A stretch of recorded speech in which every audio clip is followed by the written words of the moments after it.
Welcome to Pale Blue Pod, the astronomy podcast for people who are overwhelmed by the universe but still want to be its friend. Yeah, that's us. I'm Corinne Caputo. I'm a writer and a fun person and a friend to the universe and a friend to my co-host here. You sure are. Hi, everyone. I'm Dr. Moiya McTier. I'm an astrophysicist and a folklorist and a good friend to the universe. We just go on walks sometimes. We don't have to talk. Love that. Just companionable silence. I love that. I think it's really important to have a friend you can just like do something else, body double with a friend, you know? Yes. Yeah, that's how I really get so much life productive stuff done. Yep. Gotta love those friends. But we are not on a walk right now. We are sitting down. We are in a building. We're actually in a teller's booth at a bank. And it's a really nice bank, like one of those ones that was built back when there were like robber barons around. Yes. There's gold accenting on everything. And later on, we're going to get a private tour of the vault. Whoa, I can't believe they let us do this. Yeah, well, we're very important, Corinne. Yes, they know. They know. They're like the Pale Blue Pod team there coming. Let 'em in. Oh, let's roll out the Just red carpet. let them in. Let them in. Let them see all of our secret stuff. And this is the money. Oh, look here. I'm counting it right now as we speak. That's so funny. But we are sitting in this teller's booth because we're talking today about the most expensive missions that NASA has ever achieved. And I am excluding international collaborations here, which gets rid of a lot of the big ones. It gets rid of the International Space Station, which cost about $160 billion and is ongoing. I was going to say my guess for the most expensive thing was going to be the ISS. So now that it's off the table, I have no idea what this is going to be. Okay. Well, I was going to ask. So you do have to come up with a second option. But let me tell you some other things I'm not including. I'm not including Hubble or any of the like major space-based missions because so many of them are collaborations with like the European Space Agency or other space groups around the world. I'm also not including the Cassini mission, which even though I think of it as a NASA mission, apparently was a collab between the European Space Agency and I think the Italian Space Agency. So those are just some things that I won't be including. With those gone, what do you think will be the most expensive thing that just NASA paid for? You know, I don't know if I fully know what is and isn't a collab, but I'm going to guess like probably the stuff on Mars or like, if not Apollo. I don't know if are the Apollo programs broken out by like each edition of Apollo or like overall? Overall. Because that feels like one of the most expensive things in the world. We have like how many numbers of Apollo and how many men have we sent to the moon. So right. Seems quite expensive. You have great instincts, Corinne. Those are the two missions I'm aware of. I'm like all the rovers and going to the moon. Okay, then let's get into it. I'm going to tell you that you named two things on the list. Oh, good. Okay. Yeah, so great job. We're starting off strong. I have here what is, as far as I can tell, the list of the 5 most expensive NASA-funded missions. Okay. Or, I guess, like, USA space-funded missions. That's a little caveat that will make sense later in the episode. Okay. Yes. Starting off with number 5, the 5th most expensive NASA mission is the Mars rovers, but not the original Mars rovers program. Apparently, it was split up into a couple different legs or like branches of the program. There were the original with like Spirit and Opportunity, and I think there was one others. No, those were the twins, right? Spirit and Opportunity. Yeah, Spirit and Opportunity, and then Perseverance, I think, is the loner. Yes, there's Perseverance and Curiosity, which are both still in operation. But the first branch of the program that sent up after Viking, that sent up Spirit and Opportunity, that cost less than $1 billion. Really? Yeah. Wow, I don't understand numbers because neither do I. I could not imagine that costing less than $1 billion. But Corinne, the things that I looked up, I was blown away. The Kepler spacecraft. Corinne, Kepler did not make it onto this list. It cost, I want to say, just like in the $400 million range. And not expensive enough for this list. Definitely didn't make the list. But Curiosity and Perseverance did make the list. Would you like to guess how much Curiosity cost? This is over $1 billion because the other one was under. Correct. I want to say like $1.5 billion. More. No, more. $3 billion. So each of these rovers, Curiosity and Perseverance, they both cost more than $2.5 billion. Wow. Yeah. Quite a bit. Quite a bit. And inflation is tricky, friends. Yeah. So I'm, as much as possible, going to try to tell you what year these numbers are from, because I did not adjust everything to 2020, like, inflation numbers. Good call. But Curiosity and Perseverance are still in operation. So this is like a modern estimate. In basically today money, they cost, in total, at least $5 billion. Wow. Yes. Curiosity launched in 2011. It landed on Mars in 2012, and it was meant to determine if Mars ever had the right conditions for life, even microbial life. So they're looking for little organic compounds. They're looking for signs of water. They're looking for signs that the temperature was in the right range for hosting life. The original mission was over in 2013, so they expected it to last no longer than a year, but it's still working. So it's now doing over a decade of bonus work, but we also have to pay for those extra years of maintenance and operation. Totally. In the original mission and in the bonus years since, it has discovered chemical evidence that there used to be flowing water. So we think that there were systems of rivers, at least in parts of Mars. They've found some organic compounds, and they've measured seasonal variations in the atmosphere in terms of like methane levels and other elements that they're measuring. The project, even though it launched in 2011, was started in 2003. That's when they started thinking about the next leg of Mars rovers. Construction started in 2006, and Curiosity was originally meant to launch in 2009, but was pushed back to 2011 because of engineering challenges. And that 2-year push increased the costs by more than half, by I think 56%. Wow. So they almost doubled their price. And 2008, the year before they thought they would launch, was the most expensive year in the development phase. Altogether, development plus launch for Curiosity cost $2.42 billion. Operation during that first year in the primary mission was $116 million. And then during this bonus period of the extended operation, it costs about $3 million to continue operating it. Expensive. And this is the like lowest thing on our list. I know. That's where my head's going. It's like, okay, that was a huge accomplishment, that whole mission. Quite expensive, of course, but it only gets bigger. Do you think this is worth $2.5 billion? I mean, it must be. I think it's one of the cooler things. Like, we have 2 incredible, like, high-tech robots on Mars. And part of the space camp teaching I did was, like, about how challenging it is and how many things have to go right for that thing to land on Mars, let alone function on Mars. So, of course, to jump through all those hoops, it's going to be expensive. I think that it is a great learning initiative. And I think if it stopped there, I'd be good. I'm like, oh no, this has given people the idea that we should go.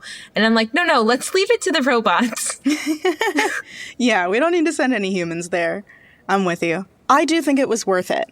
I think even the $5 billion for both of them is worth it because it's the planet closest to us. We really need to take advantage of studying an actual example of another planet whenever we can. And sure, it's interesting to learn about the potential habitability history of Mars, but studying Mars also teaches us about the evolution of our own planet. So I think in so many ways we've learned priceless information from this mission. So I'd say worth it. Love it.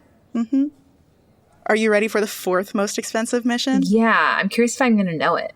This is why I had that caveat up top of the episode about this being the list of the most expensive USA space-funded missions. Because the next one I'm going to talk about is the Global Positioning System. GPS. Oh my God, Yes. like GPS that I use. That you use. That I know. Yeah, the GPS you know. Wow. Wait, is that a NASA invention? Yes. Yes. Oh my God. Yay. Good for them.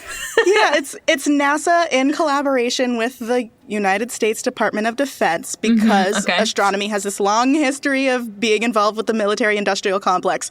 Totally. But NASA was they were the subject matter experts when it came to interpreting and emitting and relaying radio signals. So when the U.S. Department of Defense, after the space race, wanted a reliable and accurate satellite navigation system that relied on sending and receiving radio signals, they were like, those NASA people, we should probably get them evolved. That's good thinking.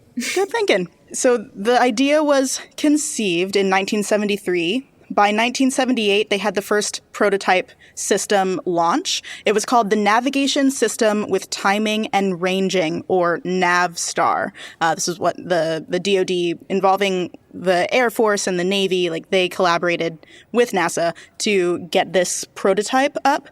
And it was at a bad time because almost immediately after they launched the first satellites, NASA's budget got cut, and like anything space related had its budget cut. And so after the first launches, they changed the plan from having 24 satellites in this constellation to 18. Okay. And then they had to very slowly start launching the other satellites up into space. And it wasn't fully operational until 1993. So it took 15 years to get this system up and running. Yeah. It had many setbacks. It had many iterations until ultimately we ended up with the GPS that we have today. There are 32 operational satellites, but there are 36, I think, or 38 satellites that are up there, and you can use them to be part of this system.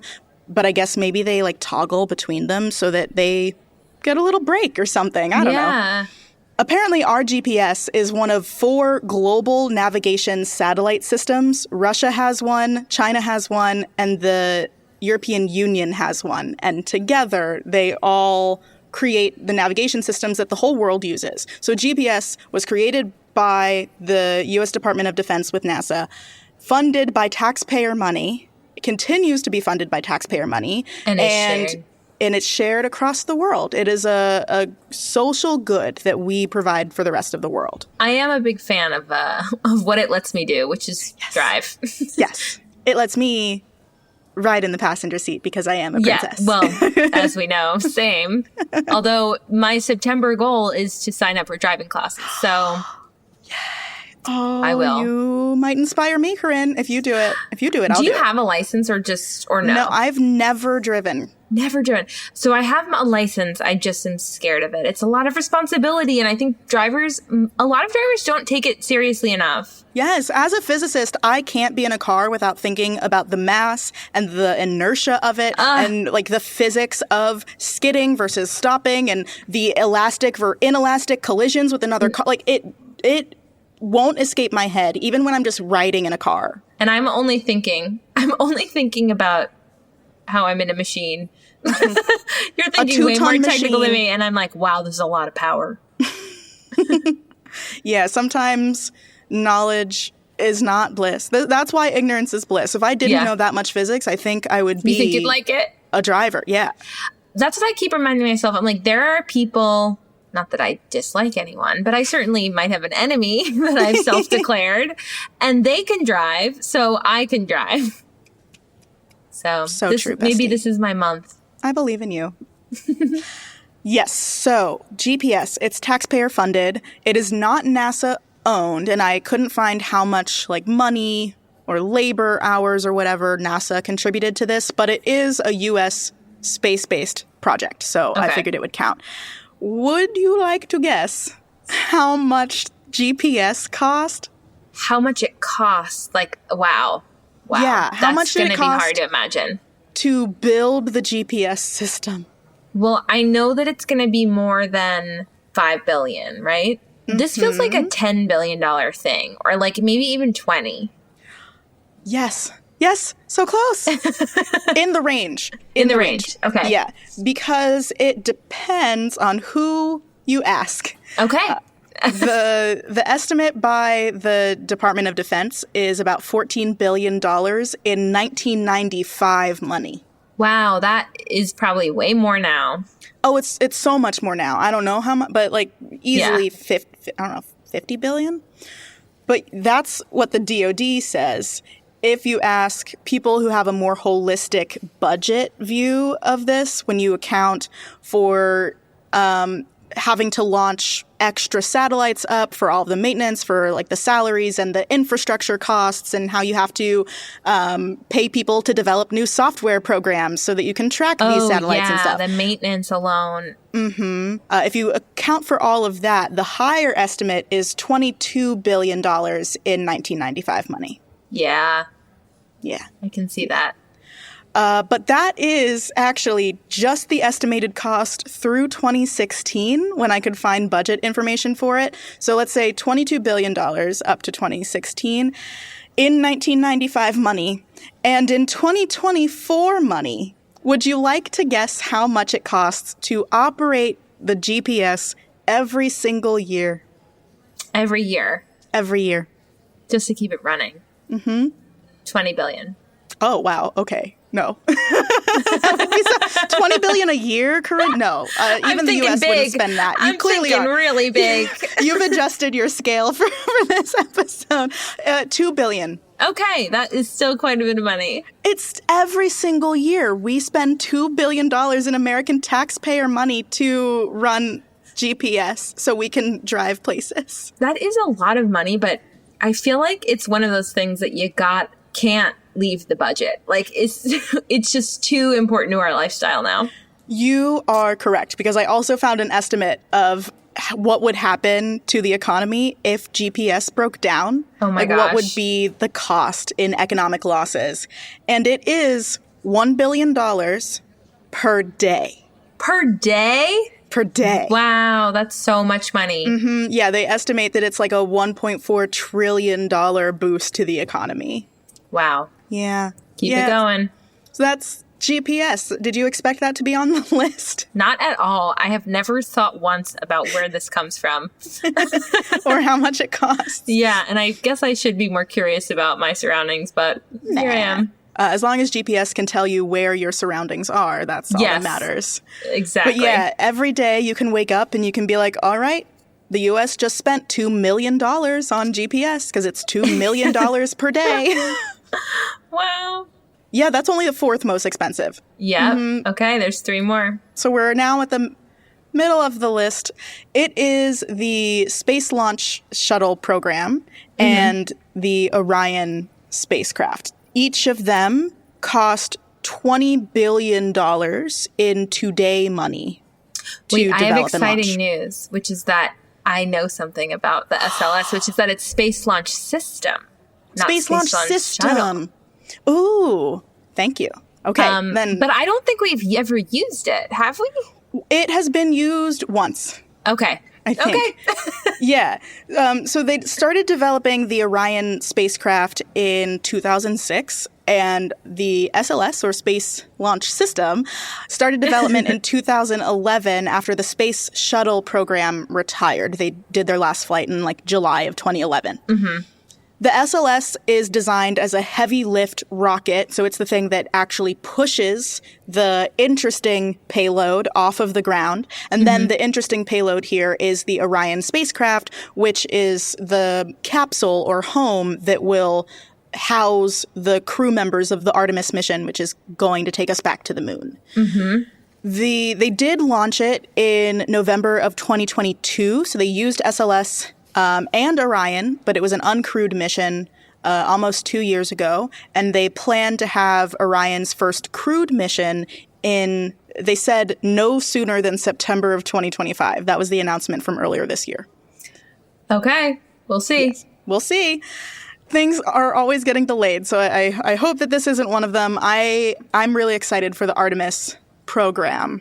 Same. I would be more excited if it was all women. Oh yeah, it's that would have been nice, wouldn't it? Yeah, yeah.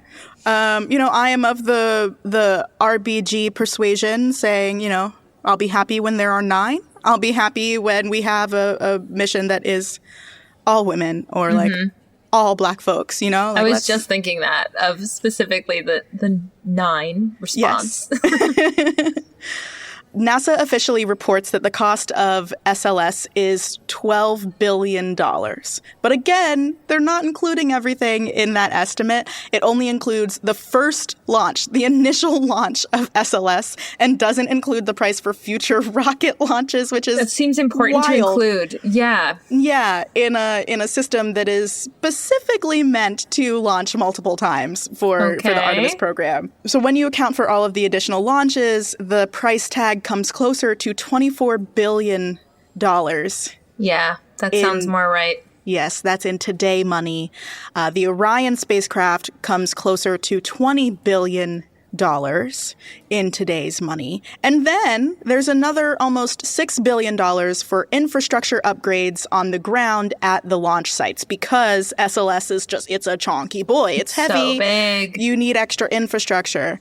And so all told, even by NASA's conservative estimates, they admit that they've gone about 40% over budget on all of these different development phases. So yeah, they're over budget. Orion isn't even done yet. They're not doing their first crewed mission until late next year, so I'm sure more costs will come up. But yeah, that's number 3. That one hasn't even hit its full potential. That is like a development project to me, and it's in our 3rd most expensive. Yeah. Also, that's just the hardware for the Artemis program. This is just beginning. Yeah. I am curious to see what the total cost of the Artemis program will end up being. Yeah. It is getting cheaper on average to launch things into space because we can reuse things now. And we have better equipment, but still quite expensive. Yeah. And I am informed by the fact that the Apollo mission is on this list. And it is next.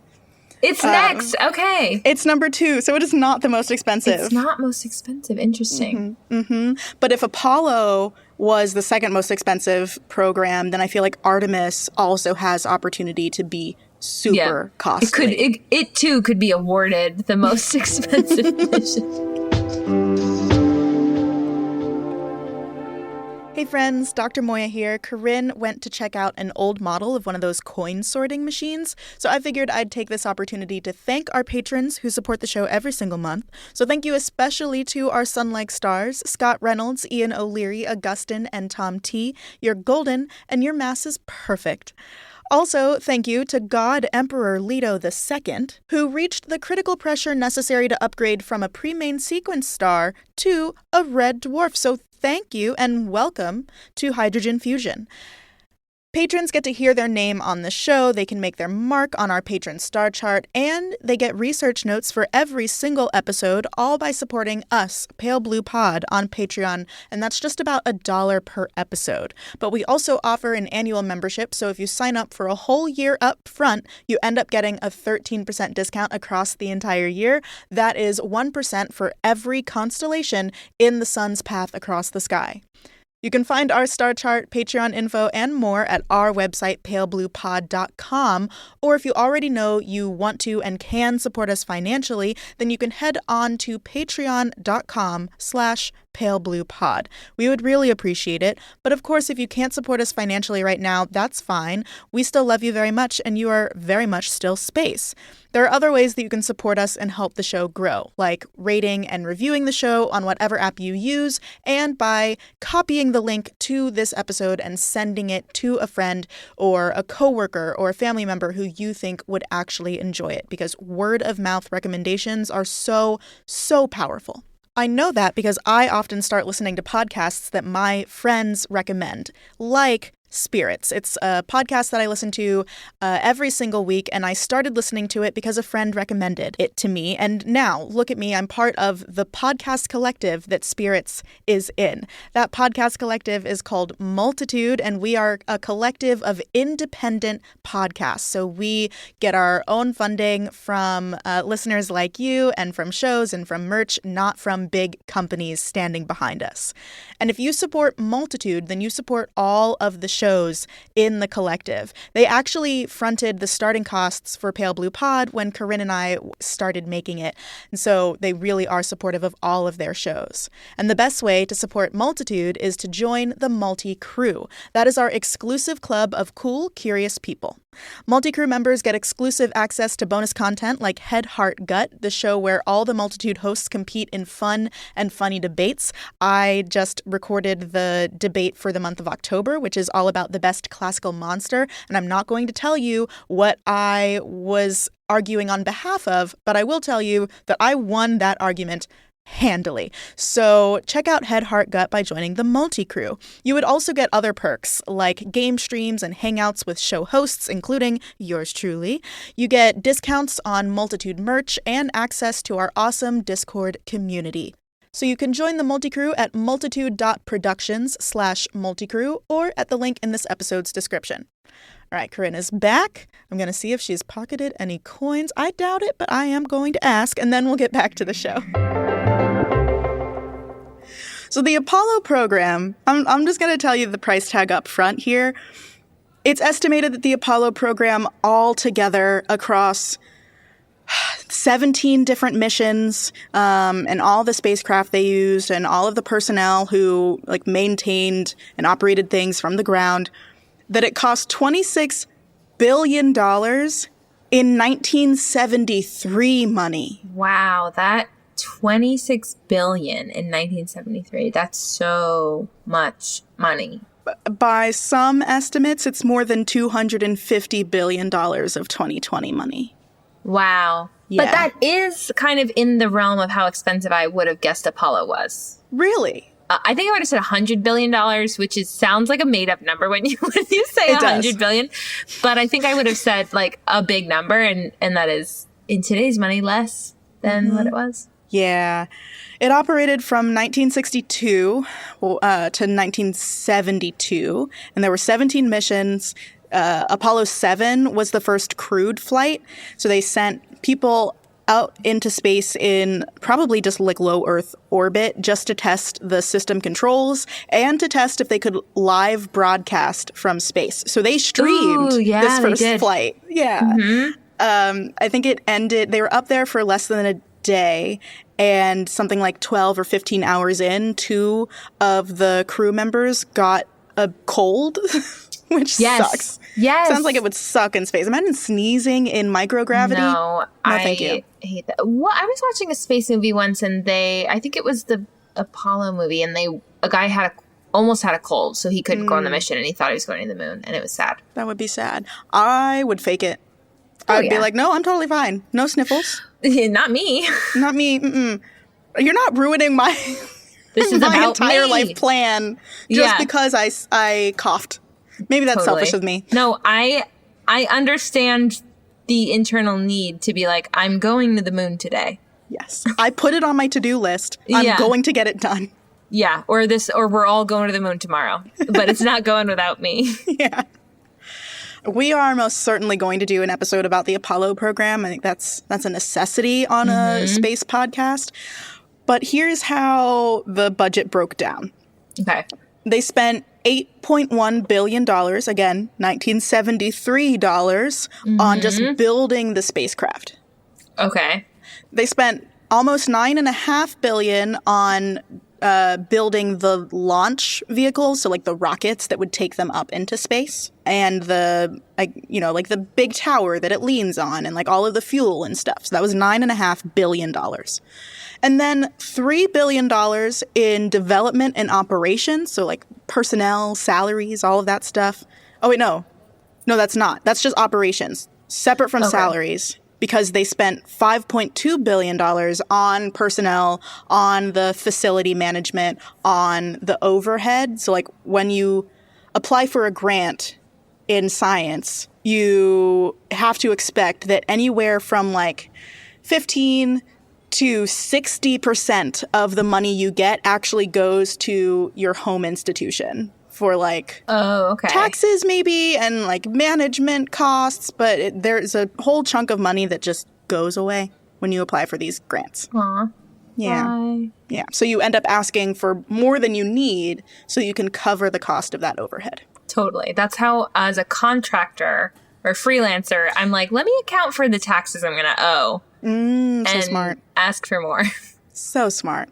And I looked at the graph of how much the Apollo program cost NASA compared to its total budget across this decade. Mm-hmm. Every single year from 1962 to 1970, the Apollo program was more than 50% of NASA's total budget. Wow. That's the big thing we're doing. I get it. Yeah. Look, JFK said we're going to go to the moon, and they took it to heart. Yeah. And so would I. Right. So that's number 2. It was tricky to put them in the order. I went with the $26 billion and 73 monies, but the $250 billion in 2020 money is technically more than this next one. Okay. But only a little bit. Okay. And I think adjusted for inflation, this next one is still more. Would you like to guess what the next one is? I'm trying to think of what's next.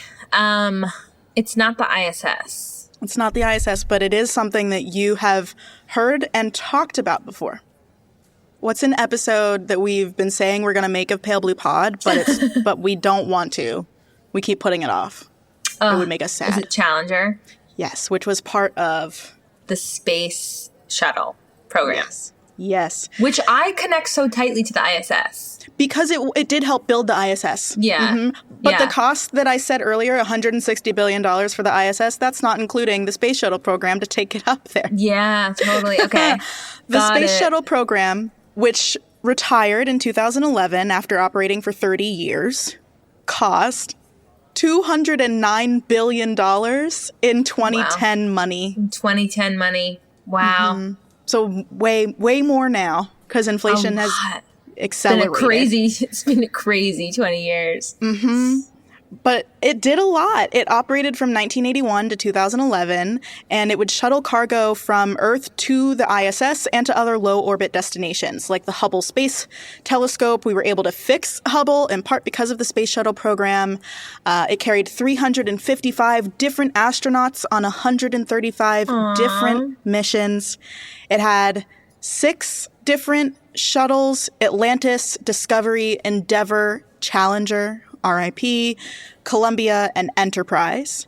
And some of its major contributions include fixing the Hubble spacecraft, basically making it possible to build the International Space Station, and delivering supplies and experiments to the International Space Station so we could learn so much about how microgravity and cosmic radiation and other weird space traits will affect different parts of nature. It was a beautiful program. Cool. I didn't know that. Yeah, because a lot of the ways that we understand how microgravity affects the human body or different animals or how we respond to cosmic rays or solar radiation is from experiments that they run on the International Space Station so we can have longer term exposure to those phenomena. They spent $10.1 billion on developing the Space Shuttle program, and I think that's in 1980s money because it started in 1981. Yeah, that makes sense. And then they spent $500 million to build facilities to construct and house all of these different large pieces. So in total, to get to their first launch of the Space Shuttle, I don't remember which shuttle launched first, but the first launch took them to $10.5 billion in 1980s money. And then they had to account for the cost of each launch after that. There were 135 launches total. How much do you think one launch of a space shuttle cost in the Space Shuttle program? You're going to hate the answer. I mean, it's hard to imagine, but $1 billion a launch? $1.5 billion per launch. That is so much money on one thing. I know. But I guess that's what we needed to do. I guess so. So yeah, $209 billion over 30 years. Do you think it was worth it? I love the Space Shuttle. I think it was worth it. I don't think any of these missions, or there's very few NASA missions that feel frivolous or unneeded to me. Mm-hmm. I'm on team education. So it makes sense to like be exploring. And like these things cost money. I don't know if like we were to see a line item of the budget, we'd be like, hey, somebody's walking away with a lot of money, and that's not right. Yeah. But it feels worth it. I think this feels like a way more noble use of our tax dollars than war. Oh, I agree. Big time on I'm like heavy on that last statement. I think I disagree when looking at the breakdown of things. Yeah. I'm very grateful for what the shuttle program did, but there are so many NASA scientists who publicly said that they believed the program stifled research and development in other areas, like missions to Mars, and prevented them from getting funding because so much went into low Earth orbit travel. I feel like the program could have been pared back. I feel like it could have waited for cheaper launch materials. Oh, yeah, that all makes sense. Yeah, but I am glad that we had the ISS. Yeah. And the Hubble Space Telescope. I just wonder if maybe this program could have been more efficient, especially when every single launch costs, on average, each launch was $1.5 billion, which is just too much for 135 launches. Totally. Like, team them up. Carpool every once in a while. Exactly. I'm sure they were doing what they could, but still. We don't know that. You're right. I shouldn't give them too much credit. But that is the most expensive. That I've given you the top 5 most expensive NASA missions or USA space missions. Any big surprises? I mean, I think the GPS one stood out to me the most because I hadn't categorized that as even falling into this, but the others make a lot of sense to me. Mm-hmm. I was more surprised by what didn't end up on the list. Like some of the spacecraft seemed like they should be more expensive. Kepler, Chandra was less than $2.5 billion. Yeah. So I guess the lesson here is space prices are confusing and not always straightforward.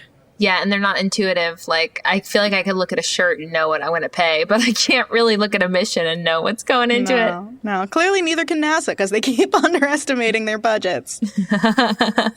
It's their strategy. Yes, they underestimate their budgets and also the mission durations so that when they inevitably go over budget, they also can say that the telescope overperforms. Exactly. Hey, you know what? Strategy. Yeah, better than the alternative if they were spending more money than they were supposed to, but the telescope performed worse. Yeah. That would be awful. That would be way worse. Speaking of which would be worse, I do think it'd be fun for us to play a game of Would You Rather NASA Mission Edition. I'm in. Fantastic. I thought of a few of these beforehand that I'm really excited to hear your answers for, and some of them, I don't even know what my answer would be. Ooh, we could work it out together. Okay. My first Would You Rather is, would you rather win the race to land on the moon, like we did in the space race, or the race to discover alien life for the first time? Like, would I be part of the mission, or I would be like the name behind it? Or you would just be like of the these PI, two? the principal investigator on this mission. I think alien life. Yeah? I think it's like way cooler and way more effects. It just like, I feel like has a way bigger reach than landing on the moon. I also feel like it has more potential for backlash. Ooh, that's true. The moon did feel like the Olympics in a way of like, we're all just rooting for this thing. Yeah. Whereas if you find the first alien life, sure, a lot of people are going to be really excited and congratulatory, but some I think will also like blame you for ridiculous things. You know, like the end of contact. Yeah. Yeah, that's true. But I still think me personally would care more about the alien. Yeah. Yeah. I'm with you. Yeah. Good choice. Okay. Well, speaking of the moon landing, would you rather be the Michael Collins who's in the orbiter, never touches down on the moon? Or would you rather work in mission control? Oh, I thought you were going to ask if I'd rather be Michael Collins or Buzz Aldrin, and obviously Buzz. But ooh, Michael Collins or Mission Control?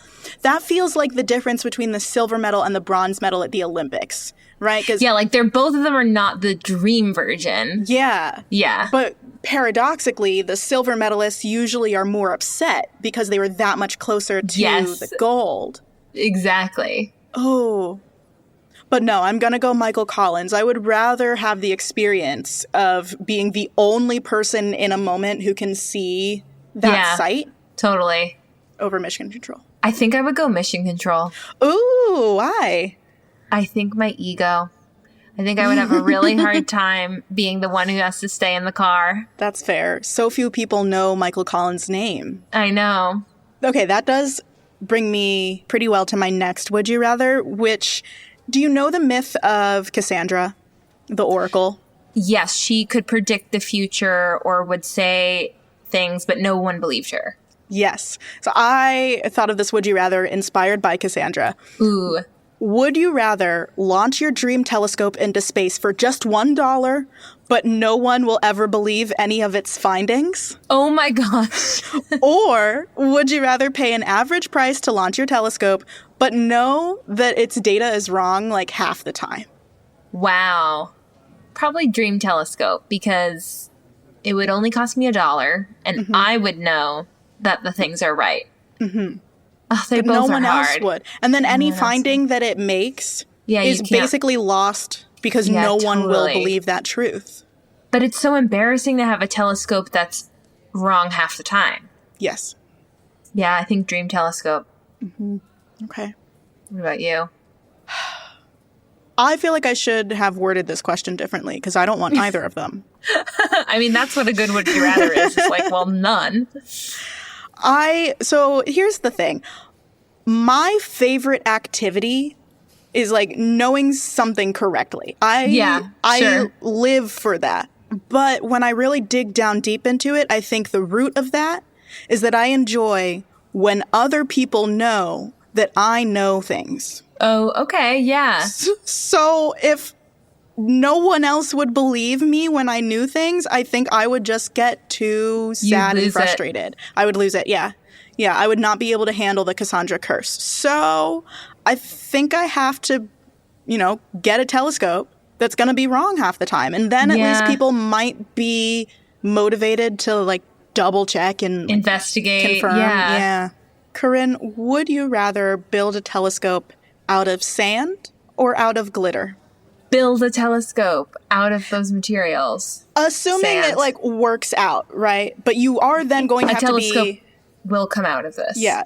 There will be a telescope, but you then have to be in an engineering like control room developing this telescope, constantly being surrounded by either sand or glitter. I think it's going to be sand because I am afraid of the medical effects of glitter. Oh. I'm worried that like it's too fine a powder that I will breathe it and it will ruin me. Mm-hmm. Interesting. But I would rather look at glitter. Yeah. There's some pretty sands. There is some pretty sand. Sand is a type of glitter to me. Earth's glitter. These were the two substances I could think of that were like the most cursed. You know? Totally. Like if someone were to hex me with a substance, it would be one of these two things. Do you hate the beach? I do hate the beach. That's so fun. It's so funny to me. I do hate the beach. Sand always gets in my hair, and it's impossible to get out. And then it's literally everywhere. It's in your shoes. It's in your purse for weeks. Mm-hmm. Yeah, it's in all the crevices. And for that reason, I would choose glitter. Interesting. Yeah, because at least it's not rough like sand, so when I inevitably get it trapped everywhere, it won't like scratch me. And I'll just look shiny. Totally. I leave work, I go to the club, I'm all ready. You're ready to go. Disco wear. Yeah. My astronaut training show in New York, there was a line in the contract that I could not have glitter at my show. Ooh. Because it was too hard to clean up, I assume. Yeah, that makes sense. That's probably smart for them. Yeah. Okay, would you rather spend a week living on the moon or a week living in the ISS? Am I alone? You are alone. And you would have like that little cabin thing on the moon, like the lander of the moon. Oh, this is really a question of, would I rather hop like, a 20-pound bunny, right, or float and do somersaults in the air? And I think I choose float. I think I would rather be on the ISS. I think that I would too. And I think it's because I'm afraid I would step too hard on the moon and fly away. Valid fear. Like that scene in the Bruce Willis movie that we watched. Oh my God. They're on the asteroid and the gravity is so low that you can escape it. Armageddon, thank you. Yes. Yeah, I think that like I accidentally bump into things all the time and I'm like, oh my God, I was walking way harder than I realized I was. So I think that would happen to me if I was living on the moon. Even though I think the moon is a better view. Like, I think the moon is ultimately what I want to be looking at and, like, how I want to have said I lived on the moon, but it's not safe for me. I have one final one. It's a little silly. Okay. Imagine you are designing a lunar mission, or you're choosing between 2 lunar missions to fund. One of the lunar missions is going to be crewed by a team of 5 puppies. And the other proposed mission is going to be crewed by an artificially enlarged colony of ants. Okay. Which mission are you funding? The ants are definitely going to get more done. Thank you. The ants are way smarter. They're going to be able to do this. The puppies would be a really cute live stream. So I think we ground the puppies, keep them in a set, and live stream that to raise money for the ants. So you are proposing a massive conspiracy. Are you proposing a massive conspiracy where the public thinks the puppies are up there? We pretend the puppies went to space. No, it will be fake because I do think we would get attacked by some animal rights groups for sending them in. But hopefully they would let ants go. I mean, we've sent puppies into space. I know, and I hate it. Laika. R.I.P. Laika. But 5 puppies. Yeah, I think your instincts are right. The ants would totally get more done.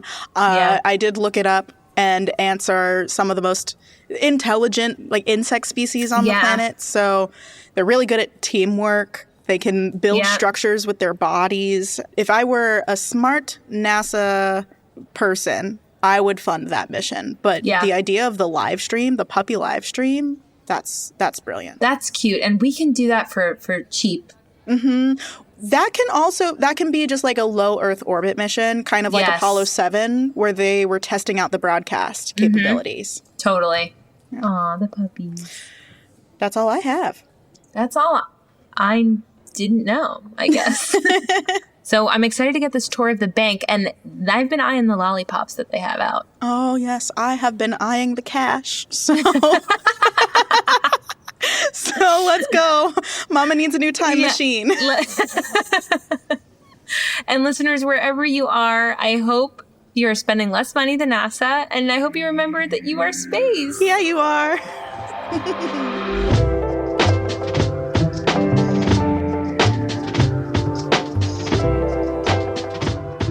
Pale Blue Pod was created by Moiya McTier and Corinne Caputo with help from the Multitude Productions team. Our theme music is by Evan Johnston, and our cover art is by Shay McMullen. Our audio editing is handled by the incomparable Misha Stanton. Stay in touch with us and the universe by following @PaleBluePod on Twitter and Instagram, or check out our website, palebluepod.com.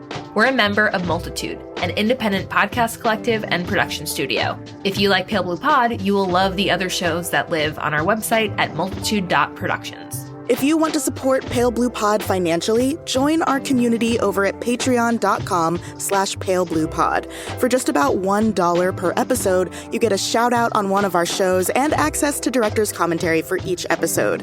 The very best way, though, to help Pale Blue Pod grow is to share it with your friends. So send this link to one person who you think will like it, and we will appreciate you for forever. Thanks for listening to Pale Blue Pod. You'll hear us again next week. Bye.